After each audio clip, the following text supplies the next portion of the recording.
भारत माता की। भारत माता की।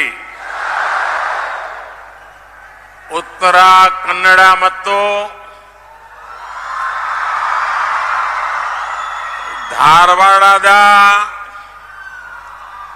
ಸೋದರ ಸೋದರಿಯರಿಗೆ ನನ್ನ ನಮಸ್ಕಾರಗಳು।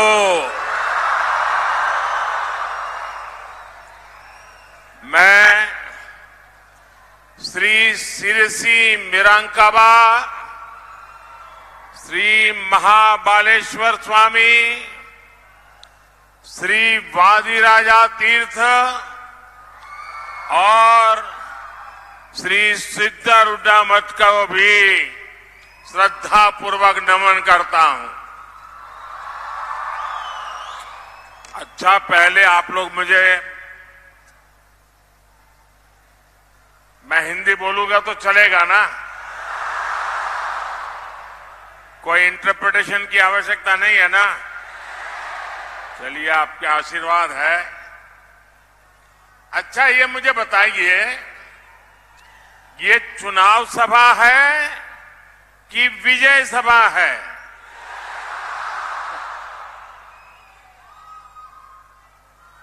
आप लोगों ने वातावरण तो ऐसे ही बना दिया है जैसे कर्नाटका में भारतीय जनता पार्टी का अभूतपूर्व विजय आप लोगों ने तय कर लिया है। भाई और बहनों, जब मैं गुजरात में मुख्यमंत्री था तो शायद आज से 16 साल पहले इस धरती को प्रणाम करने के लिए आया था। आपके आशीर्वाद मांगने के लिए आया था। और तब से लेकर अब तक आपने मुझे कभी भी खाली हाथ नहीं लौटाया है। आपका प्यार इतना है, मैंने जब मांगा, जो मांगा, आप लोगों ने जी भर के दिया है। इस धूप में भी मैं देख रहा हूं सारे लोग वहां धूप में बैठे हैं। ये तपस्या छोटी नहीं है जी। इतनी बड़ी तादाद में धूप में लोग जो बैठे हैं, यहां धूप में खड़े हैं, जो लोग धूप में तप रहे हैं, उन्हें मैं कहना चाहता हूं, आपको जो असुविधा हुई इसके लिए हमारी पार्टी की तरफ से मैं क्षमा मांगता हूं। लेकिन आप जो इतने ताप में तप रहे हैं ना, आपकी इस तपस्या को मोदी बेकार नहीं जाने देगा।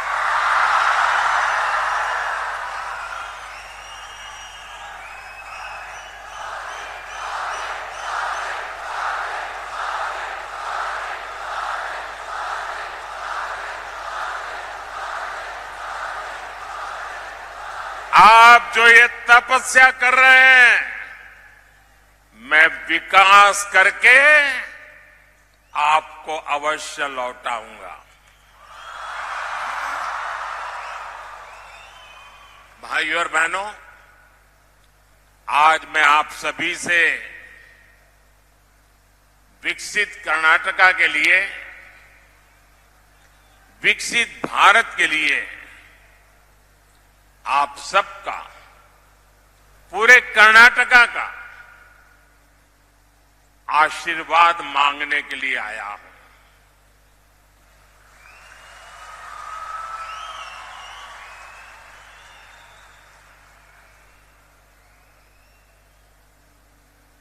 और इतनी बड़ी मात्रा में जब माताएं बहनें हो,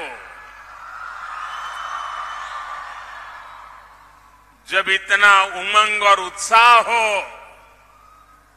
विजय का विश्वास हो, विकसित भारत का संकल्प हो, तो फिर मुझे पक्का भरोसा है आपके आशीर्वाद में कोई कमी नहीं रहेगी।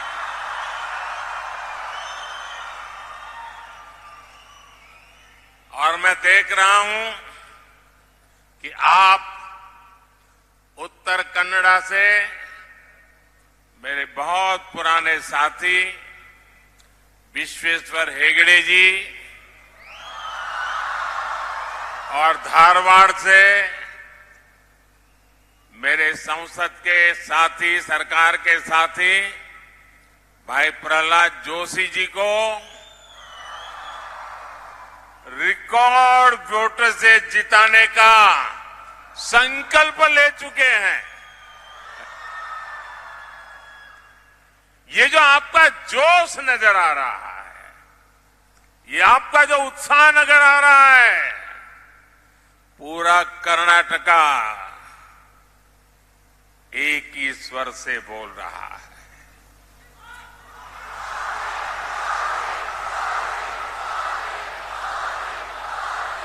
एक ही गुंज सुनाई दे रही है। फिर एक बार, फिर एक बार, फिर एक बार। साथियों, आपके आशीर्वाद ने ही 2014 और 2019 में पूर्ण बहुमत वाली बीजेपी एनडीए की मजबूत सरकार देश में बनाई। हमने देश के विकास के साथ ही लोकल एस्पिरेशंस को पूरा करने के लिए भी पूरी ईमानदारी से काम किया।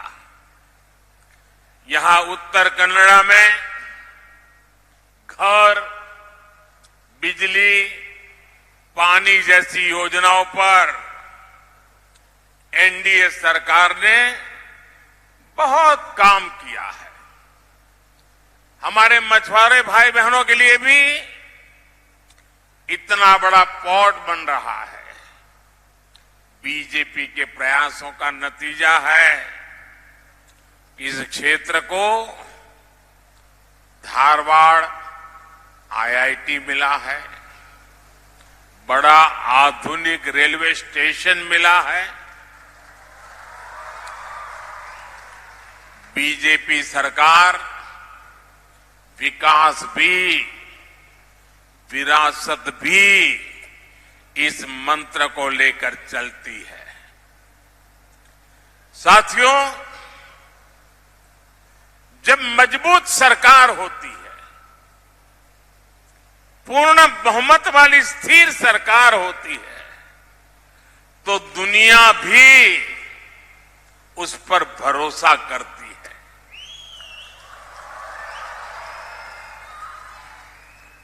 आप मुझे बताइए, आज पूरी दुनिया में हिंदुस्तान का डंका बज रहा है कि नहीं बज रहा है? चारों तरफ हिंदुस्तान की वाहवाही हो रही है कि नहीं हो रही है? अमेरिका में भी भारत का जय जयकार होता है कि नहीं होता है? यूरोप में भी भारत का गौरवगान होता है कि नहीं होता है? हिंदुस्तानी दुनिया में कहीं पर भी जाए तो माथा ऊंचा कर करके खड़ा होता है कि नहीं होता है? होता है कि नहीं होता है? आपको गर्व होता है कि नहीं होता है? सम्मान अनुभव करते हैं कि नहीं करते हैं? लेकिन ये कैसे हुआ? कैसे हुआ? किसने किया? किसने किया? उधर से जवाब चाहिए, किसने किया? पीछे से जवाब चाहिए, किसने किया? आप लोग भाई, आप सबका जो जवाब है ना, ये पूरी तरह गलत है। ये मोदी ने नहीं किया है, ये आपके एक वोट ने किया है, आपके वोट की ताकत। आपके वोट की क्या ताकत होती है, ये 10 साल में हिंदुस्तान के हर मतदाता ने देखा है। और मोदी आपके एक एक वोट का जो उसकी ताकत है, उस ताकत के भरोसे जब दुनिया के किसी भी नेता बड़े बड़े को मिलता हूं ना, 6 फीट वाले हो, 6.5 फीट वाले हो, हैं? कितनी ही गोरी चमड़ी क्यों न हो, जब मैं उनको मिलता हूं ना, मुझे देखना तो ऐसे पड़ता है, लेकिन जब मैं दुनिया की बड़ी बड़ी शक्तियों को मिलता हूं तो मोदी अकेला नहीं मिलता है। 140 करोड़ देशवासी मेरे पीछे खड़े होते हैं, और तब जाकर के मैं सीना तान करके उनको हाथ मिलाता हूं, उनको भी लगता है यार कुछ तो है। लगता है कि नहीं लगता है? ये सब आपके एक वोट की ताकत है भाइयों।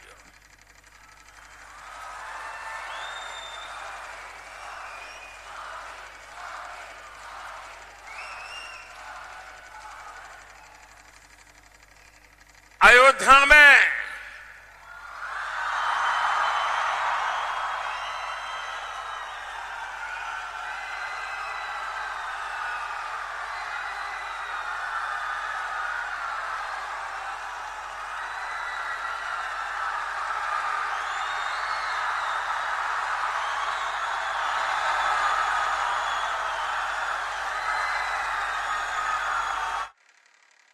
हमारे पूर्वजों ने अयोध्या में प्रभु राम के लिए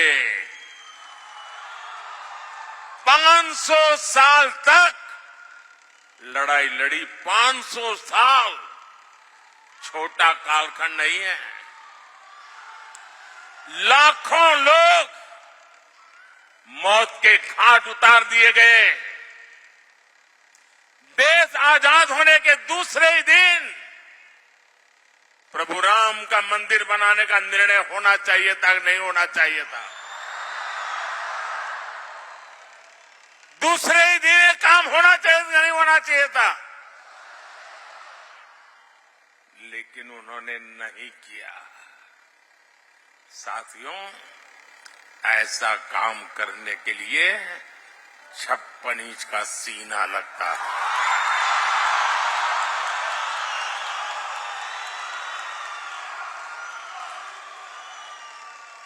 तब जाकर के 500 साल का सपना,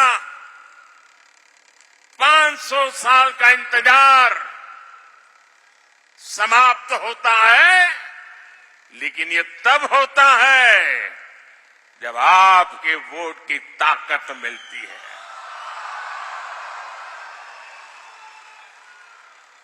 आज अयोध्या में प्रभु राम का मंदिर बना है। आपको अच्छा लगता है ना? गर्व होता है ना? ये पुण्य का काम हुआ है कि नहीं हुआ है?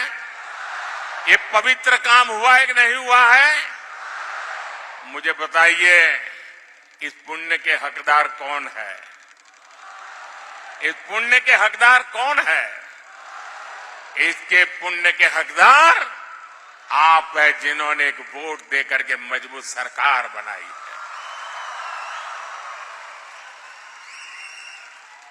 और देखिए, देश में वोट बैंक की राजनीति कितनी विकृति पर पहुंची है, कितनी विनाशक बन गई है।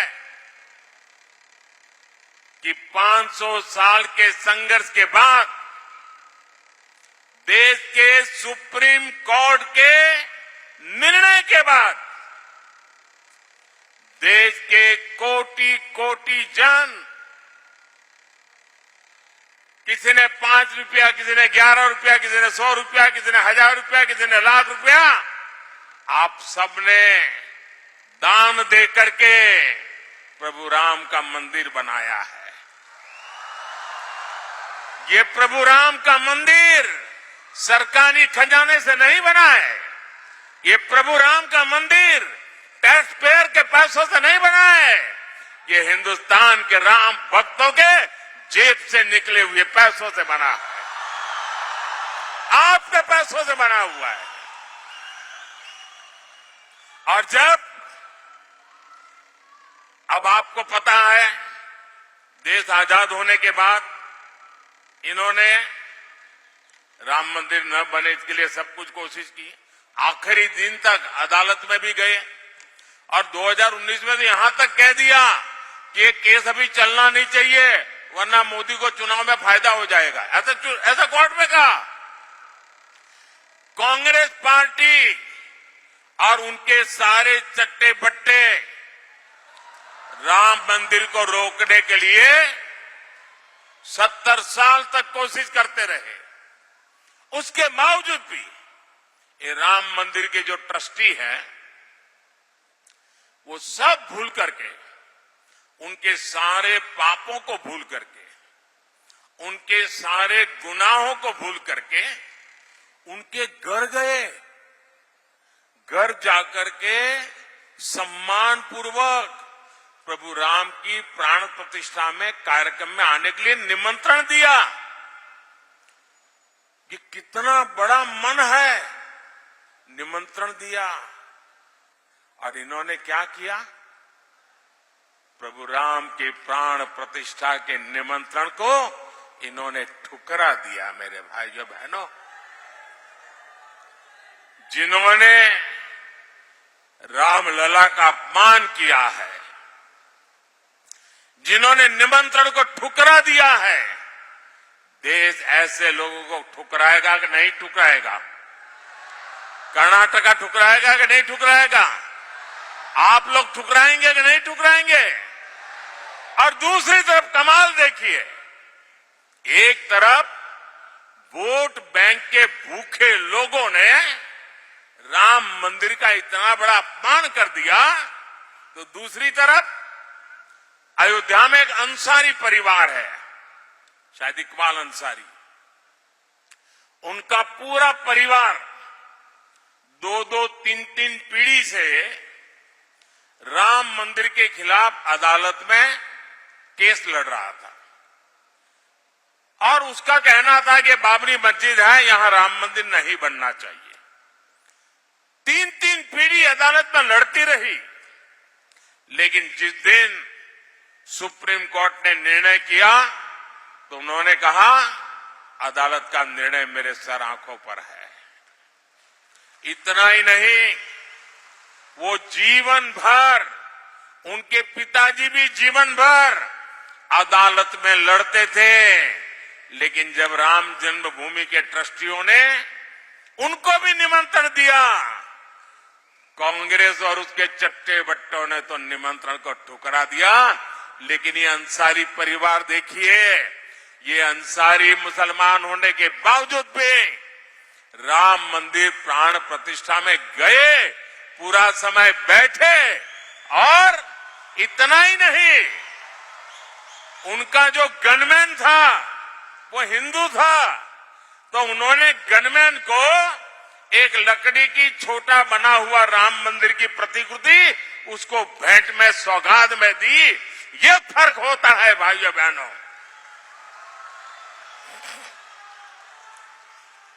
यह देश विकास भी चाहता है, विरासत भी चाहता है।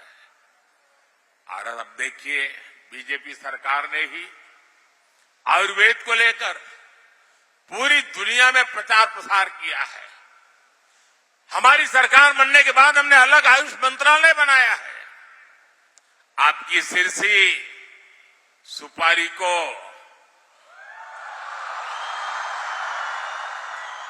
जीआई टैग यानी उत्तर कन्नड़ा की पहचान बीजेपी ने ही दी है। हमारे कर्नाटका में मिलेट्स हमारे किसानों की बहुत बड़ा क्षेत्र है। कोई पूछता नहीं था। छोटे किसान परेशान थे कि मिलेट को करूं क्या। ये बीजेपी, मैंने यूएन को कहा ये सुपर फूड है, ये एनवायरमेंट फ्रेंडली खेती है, और यूएन ने इंटरनेशनल मिलेट डे मनाया और मिलेट ईयर मनाया। और आज जिसको आप श्री अन्न कहते हैं ना, जिसको आज हम पूरे देश में श्री अन्न के रूप में जानते हैं, आज मिलेट की पूरे दुनिया में मांग बढ़ी है और उसका लाभ कर्नाटका के किसानों को मिल रहा है। साथियों, जब आपका अपने पर भरोसा हो ना, अपने देश पर भरोसा हो, अपने देश की हर बात पर भरोसा हो, तो दुनिया भी आपकी बातों पर भरोसा करती है। हमने मिलेट का इतना बड़ा अभियान चलाया। पिछले वर्ष में अमेरिका के राष्ट्रपति जी ने मुझे अपने घर पे बुलाया था। बहुत बड़ा भोज रखा था और देश का मैं शायद पहला प्रधानमंत्री था जिसके लिए इतना बड़ा समारोह किया गया था। पूरे अमेरिका के बड़े बड़े दिग्गज लोग वहां भोजन समारोह में थे और क्या मजा था उसका।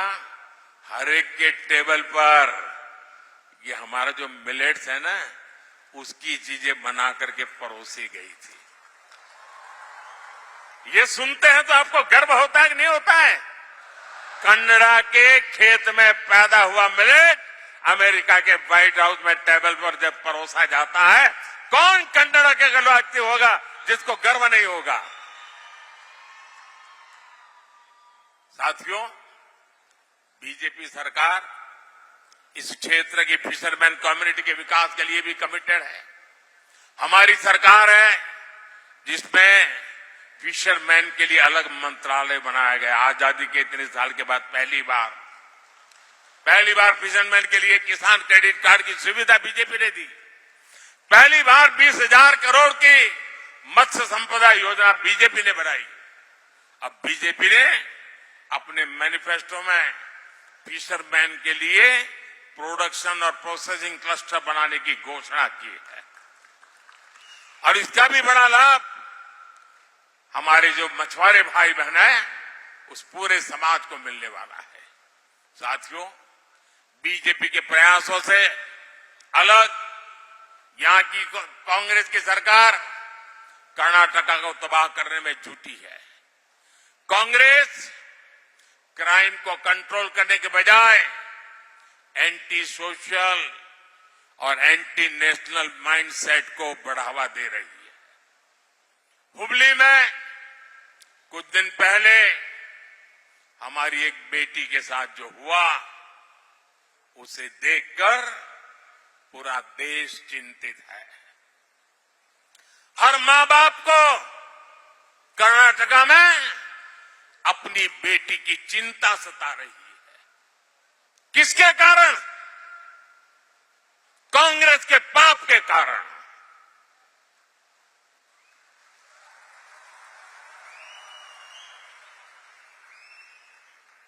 क्या कभी कांग्रेस आपकी बेटी की रक्षा कर सकती है क्या? आप उनके भरोसे बेटियों को बड़ा बना सकते हैं क्या? कॉलेज कैंपस में दिन दहाड़े ऐसा कदम उठाने की हिम्मत उस अपराधी में आई कैसे?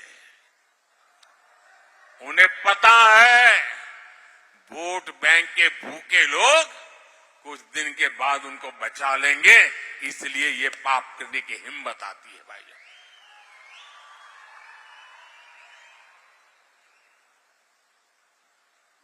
इस क्राइम ने कर्नाटका में हमारी बेटियों की सुरक्षा के संबंध में गंभीर सवाल खड़े किए हैं। खराब कानून व्यवस्था ये कांग्रेस सरकार की पहचान बन चुकी है। आपको पता है 2014 के पहले हमारे देश के अखबारों की हेडलाइन क्या हुआ करती थी?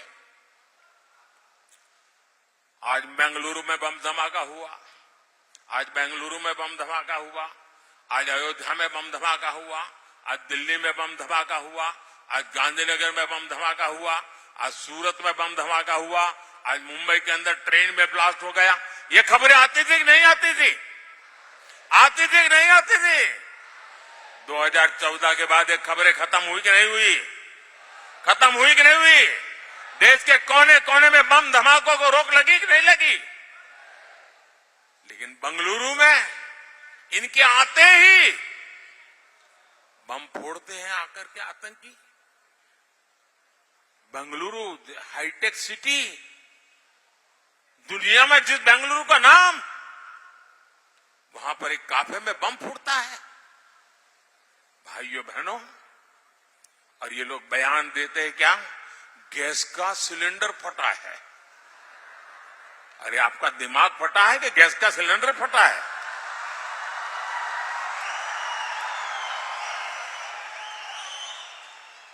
हो क्या गया इन लोगों को?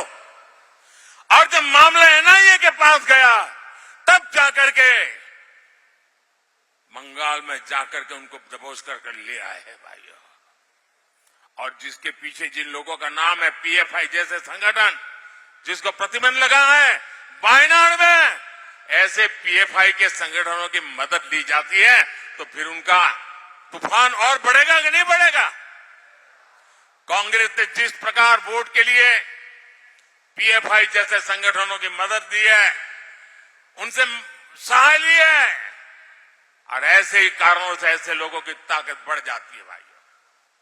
कांग्रेस का ट्रैक रिकॉर्ड आतंकियों के मारे जाने पर आंसू बहाने का आपको याद होगा।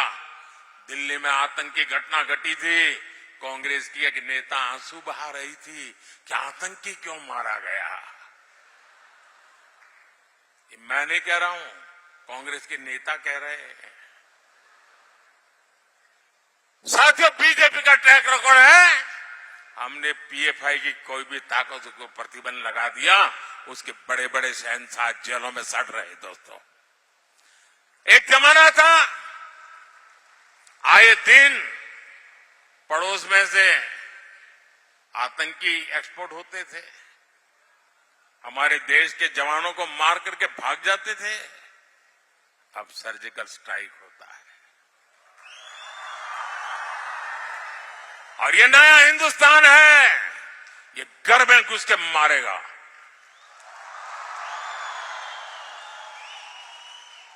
साथियों, कल से एक कांग्रेस के साहजादे एक बयान से पूरे देश में हंगामा हो रहा है। साहजादे का कहना है कि हजारों वर्षों से राजा महाराजा हमारे देश में हुए, वे सब अत्याचारी थे, लूट लेते थे। क्या आप इनसे सहमत है क्या? इस भाषा से सहमत है क्या? क्या अपने पापों को छिपाने के लिए देश के राजा महाराजाओं को गाली गलौज करना उचित है क्या? ये शोभा देता है क्या?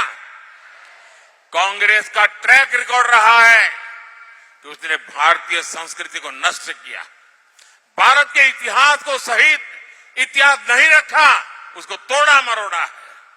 कांग्रेस का मकसद यही था कि छत्रपति शिवाजी महाराज, महाराणा प्रताप, ऐसे महान योद्धाओं का इतिहास अगली पीढ़ी को पता न चले। ये साहजादे बाहर राजा महाराजा को गाली देते, उसको मालूम नहीं है छत्रपति शिवाजी महाराज ने पानी में जो काम किया था उस जमाने में, पानी पर जो प्रबंधन किया था, आज भी बड़े बड़े इंजीनियरों के लिए ये बहुत बड़ा सीखने वाला काम है।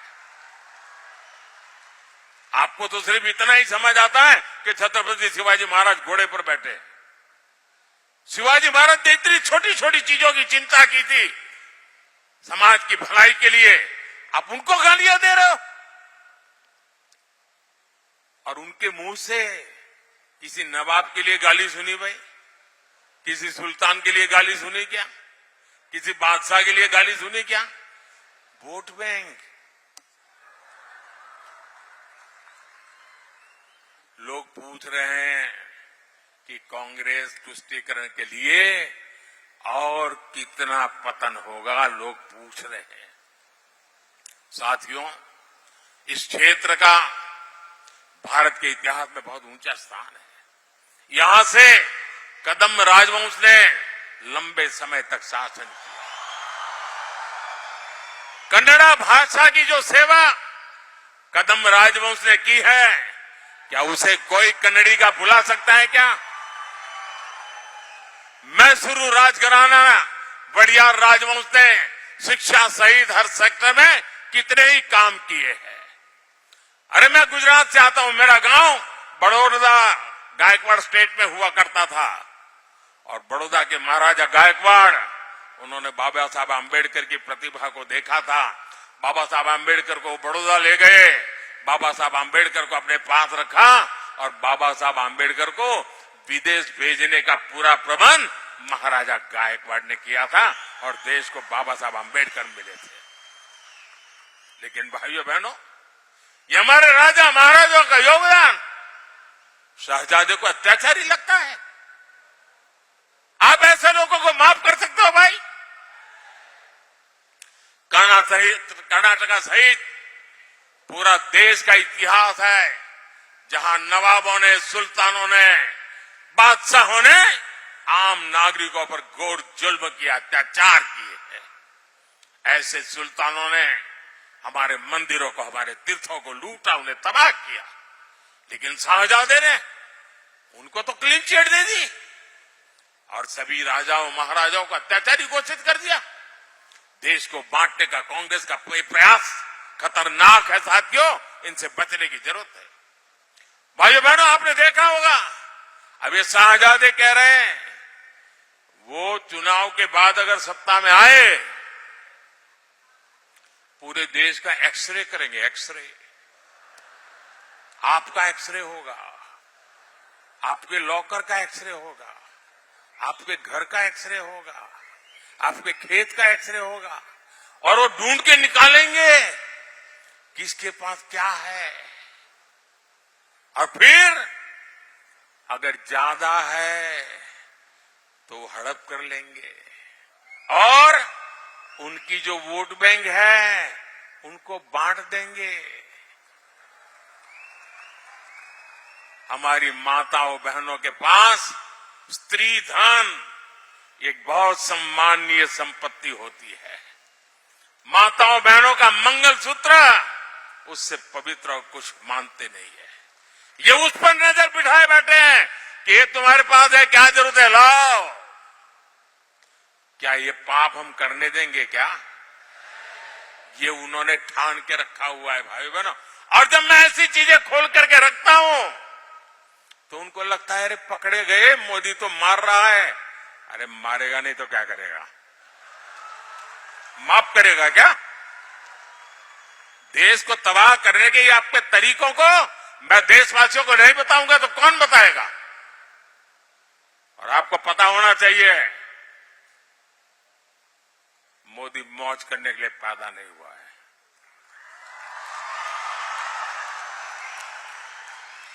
परमात्मा ने मोदी को आपकी सेवा के लिए ही पैदा किया है।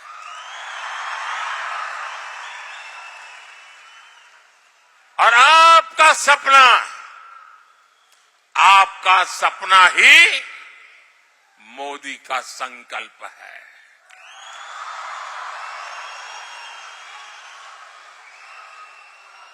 ये मेरी गारंटी है आपको। मेरा पल पल आपके नाम, मेरा पल पल आपके बच्चों के भविष्य के नाम, मेरा पल पल आपके सपनों को साकार करने के नाम, मेरा पल पल देश के नाम, देशवासियों के नाम। और इसलिए मैं आपको गारंटी देता हूं 24/7 24/7 फॉर 2047।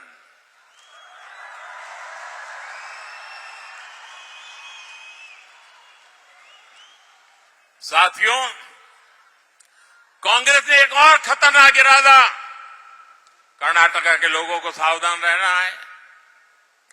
आप जो बचत करते हैं ना, हमारे देश में हर माँ बाप वो कुछ भी है घर में तो सोचता है कि भाई मेरे मरने के बाद बच्चों को तो ये मिलना चाहिए, मैं ये तो रखूंगा, बच्चों को काम आएगा, एक घर कैसे भी करके बना दूं ताकि मरने के बाद बच्चों को दे सकूं। ये हर हिंदुस्तानी के मन में रहता है कि नहीं रहता है? गरीब से गरीब हिंदुस्तानी भी मरने के बाद बच्चों को कुछ देने का इरादा रखता है कि नहीं रखता है? अब ये शाहजादे ने, उनके गुरु ने अमेरिका से घोषणा की है कि वो इनहेरिटेंस टैक्स लाएंगे।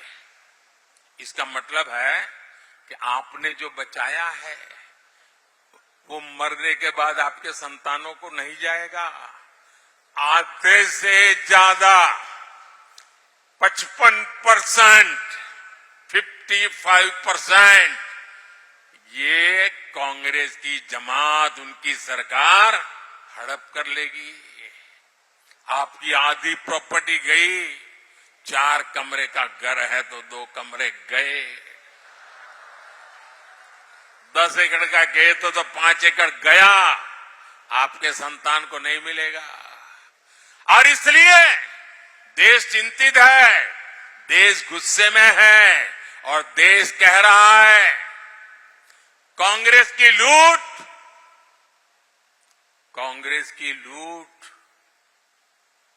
जिंदगी के साथ भी, कांग्रेस की लूट जिंदगी के साथ भी और जिंदगी के बाद भी।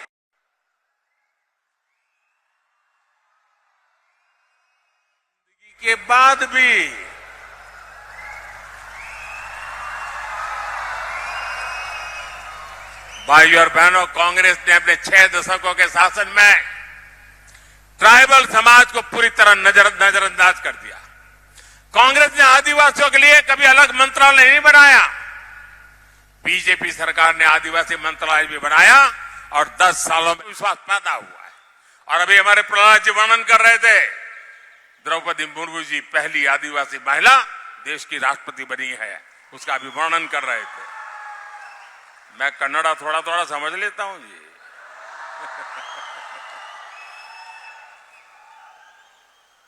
भाइयों बहनों, मोदी का एक ही सपना है, मोदी का एक ही लक्ष्य है। मोदी के लिए अपना कुछ नहीं है, आप ही मेरा परिवार, मेरा भारत मेरा परिवार, मेरा भारत मेरा परिवार। लेकिन भाइयों बहनों, विकसित कन्नड़ा के लिए, विकसित भारत के लिए 7 मई को उत्तर कन्नड़ा और धारवाड़ के हर बूथ पर कमल खिलाना है।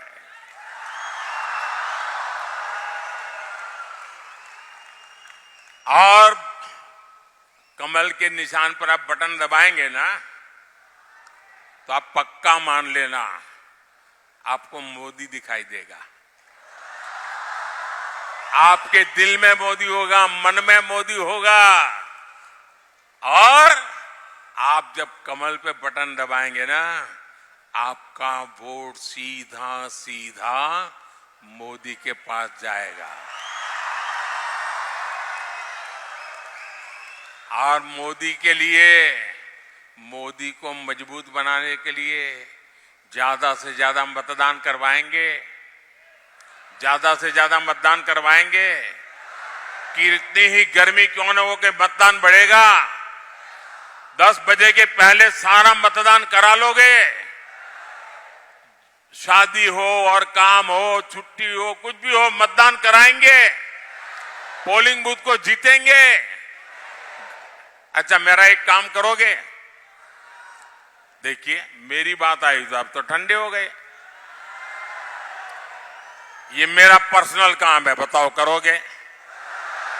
जरा हाथ ऊपर ऊंचा करके बताओ करोगे? ये चुनाव वाला काम नहीं है, मेरा पर्सनल काम है, करोगे? पक्का करोगे? तो एक काम करना, घर घर जाइएगा और जाकर के कहना कि मोदी जी सिरसी आए थे और मोदी जी ने आपको नमस्कार भेजा है। मेरा नमस्कार पहुंचा देंगे, मेरा प्रणाम पहुंचा देंगे। जब हर परिवार को मेरा प्रणाम पहुंचेगा ना, जब मेरा नमस्कार पहुंचेगा ना, तो परिवार मुझे आशीर्वाद देगा। और वो आशीर्वाद ही मेरी ऊर्जा है, वो आशीर्वाद मेरी ताकत बढ़ा देगा और मुझे आपके लिए खप जाने की और नई प्रेरणा मिलेगी। और इसलिए मैं आपसे कहता हूं, घर घर जाकर के मेरा प्रणाम जरूर पहुंचाइएगा। मेरे साथ बोलिए, भारत माता की, भारत माता की, भारत माता की। बहुत बहुत धन्यवाद।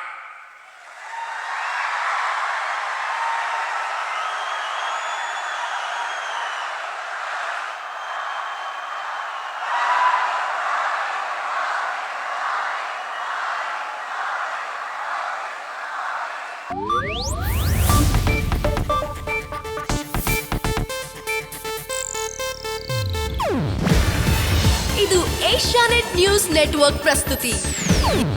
ನೀವು ನೋಡ್ತಿದ್ದೀರಾ ಏಷ್ಯಾನೆಟ್ ಸುವರ್ಣ ನ್ಯೂಸ್.